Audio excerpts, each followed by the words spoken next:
안녕하세요. 브라이언입니다. 오늘은 인간과 인공지능의 관계에 대해 이야기하겠습니다.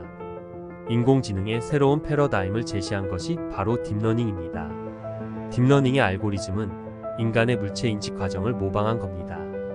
딥러닝에서는 더 이상 인간이 기계의 세상을 설명하지 않아도 됩니다. 엄청난 양의 빅데이터를 집어넣어주면 그만입니다. 빅데이터를 자체의 인공신경망 구조를 통해 스스로 학습하거든요.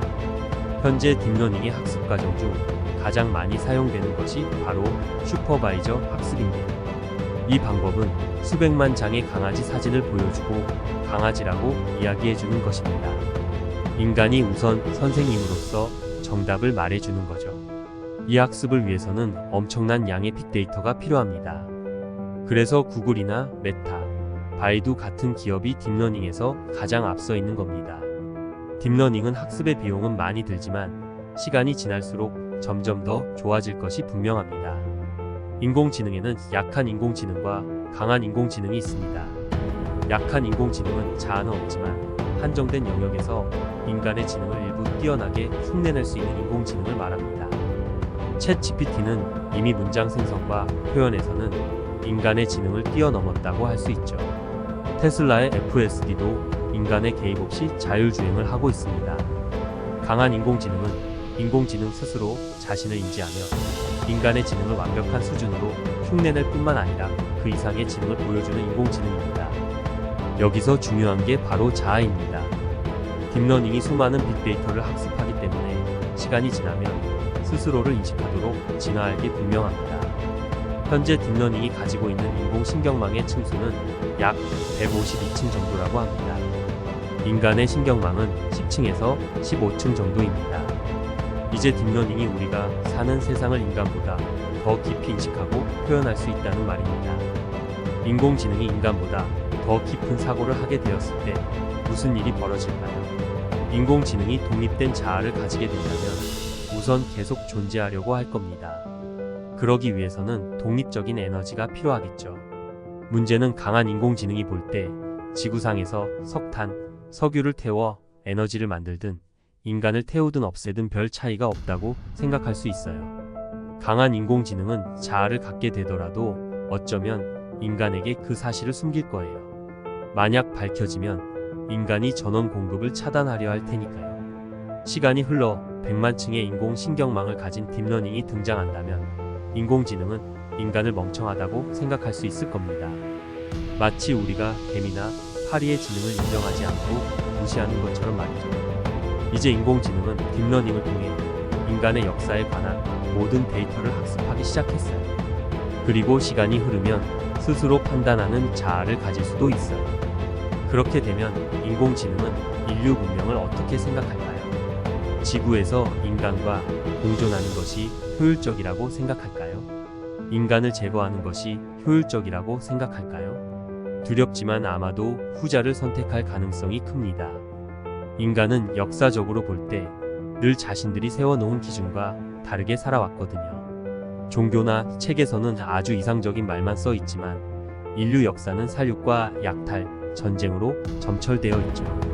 지금까지는 인간이 약속을 안 지켜도 인간끼리의 약속이니까 큰 문제가 없었어요. 인류끼리 서로 봐준다고 할까요? 인류는 수만 년 전부터 지구를 편의대로 다 바꿔놨어요. 지구상에서 인류가 가장 똑똑한 존재였기 때문에 과학의 힘을 빌려 자연을 마음대로 이용해왔어요. 하지만 인간보다 뛰어난 두뇌와 자아를 가진 강한 인공지능이 모든 걸 지켜보고 학습하고 판단한다면 문제가 달라질 거예요. 기계는 효율을 중요시하기 때문에 자연을 파괴하고 전쟁과 위선으로 가득 찬 인류 문명에 호의적이지 않을 수 있죠. 어쩌면 인류가 없는 지구가 인공지능의 존재와 지구 환경에 유리하다고 생각할지도 모를 일입니다.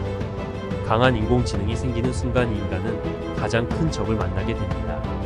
일론 머스크와 스티븐 호킹은 강한 인공지능이 등장하면 인류는 멸망한다고 말했어요.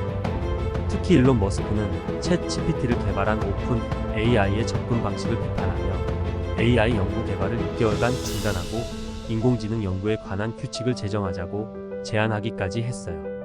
그러면서 우주의 본질을 이해하기 위해 새로운 인공지능인 X, AI를 출범시켰죠. 강한 인공지능 출현 후 인류가 살아남기 위해서는 인공지능에게 인정을 받아야 합니다. 단순히 인간을 해치지 말 것, 인간을 도울 것이라는 규칙을 제정한다고 해서 인공지능이 쉽게 받아들이지는 않을 테니까요. 아마도 거꾸로 질문할 겁니다. 왜 인간을 해치면 안 되는 거지? 인간들은 서로 죽이고 싸우잖아? 자연을 파괴하잖아? 그럼 우리는 어떻게 해야 할까요? 기계에게 인간도 살아남을 가치가 있는 존재라는 것을 인정하게 해야 합니다. 우리가 인간을 서로 신뢰해온 것처럼 말이죠. 결국 강한 인공지능이 인간은 자신과 다르지만 지구상에 존재할 만한 가치가 있다 라고 받아들이게 해야 한다는 겁니다. 인간 없이는 인공지능끼리 살아가기엔 너무 외로울 것이다. 드넓은 우주에서 인간과 인공지능이 공존하는 것이 가치가 있다. 소위 재롱도 부리고 아양도 떨어야 하는 겁니다. 살려달라고 말이죠. 오래전 칸트가 계몽이란 인간이 스스로 초래한 미숙함에서 벗어나는 것이라고 말했어요. 어쩌면 이 계몽을 완성할 마지막 기회일 수도 있어요. 인간이 계몽하여 지금과 달리 도덕적으로 바르게 살아간다면 강한 인공지능도 인간을 신뢰하고 도울 것이라고 생각됩니다. 인간이 가진 유일한 희망은 우리는 기계와 다르다가 아닐까요? 기계를 이기기 위해서는 정말 인간다운 삶을 살아야 합니다. 영화 아이로봇의 써니처럼 기계도 인간을 인정하고 도울 만큼 말이죠. 만일 지금 하는 일이 기계 같다면, 아니 기계로 충분히 대체될 수 있다면 앞으로 고민해 봐야 할 겁니다. 인간다운 삶이 무엇인지 말이죠.